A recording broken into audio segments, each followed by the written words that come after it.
Hello, my name is Donovan Roy, and I'm just going to go ahead and jump right in. One thing I've learned from this class is how to analyze pieces of media, how to look at pieces of media and say, okay, they use bias, okay, they use framing, okay, this is the audience that they were meant to target it, and how well that they targeted an audience. Um,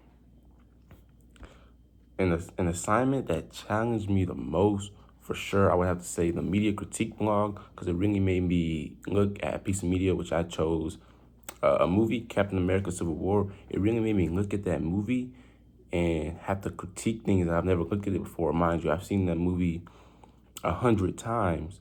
So rewatching it to critique it this time, it made me look at it in ways I had never looked at it before so I could do the assignment. It's a pretty popular movie, and the general idea of the movie is pretty common. It's pretty well known by fans that the idea of the movie is unity. But this time I looked at it from the perspective of, okay, what audience were they targeting? And I kind of realized, so Iron Man's blue, Iron Man's red, Captain America's blue, and I realized that, okay, this is just all of America. They didn't really target one demographic. Um, how has my thinking about media and research has evolved? I would say it has evolved because being a journalism student, it's always been important for me to look at pieces of media, but now it's always involved because, again, looking at is a real big thing for me. And also somebody that's creating media, I have to be able to look at, okay, where are most of my viewers coming from? And I have to be able to change what I'm doing to match what they want to see, what the fans want to see, you know what I'm saying? So that's the biggest thing I need to understand, and also bias, not to have bias in my writing. Because when you have bias in writing, that shows a lot, and you never want people to read what you're saying and say, oh, they're going for this, they're going for this. Like, let's just say I work for the news and I'm showing videos of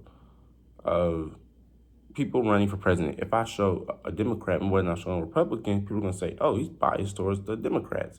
But you don't want people to do that because you want people to look at you as a fair source.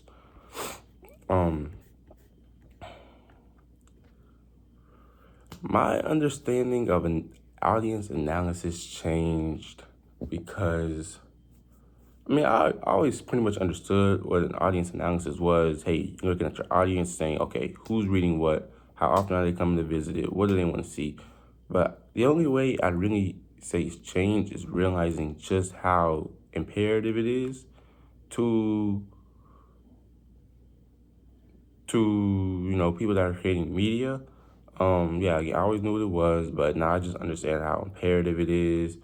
Um, in terms of research ethics, what surprised me about that was just how many people don't have it. How many people will plagiarize? Yeah, how many people will steal other people's writings, steal other people's facts? They won't attribute their sources.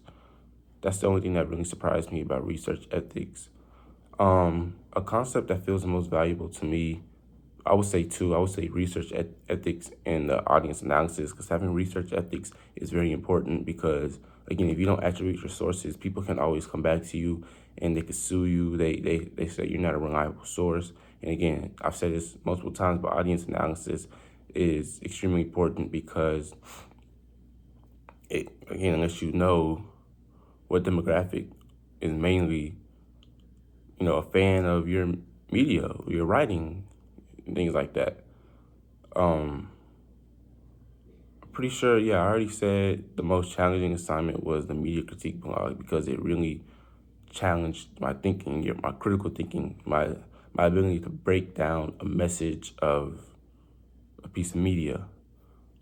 And those are all the skills it required. The number one skill it required, which most people don't have nowadays, is the ability to sit and actually watch something for a long time. People have short attention span. So yeah, that's a skill.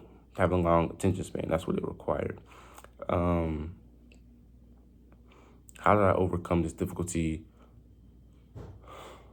I would say I just overcame this difficulty just by just looking at what I needed to know. I knew I needed to know what the audience analysis was and the message, the central idea, the central theme of the movie.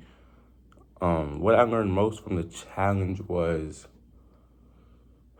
what I learned most from the challenge was to is that whenever you watch a movie, whenever you watch, actually not just a movie, any piece of media, movies, shows, news, newspapers, any piece of media, I learned that it's always way deeper.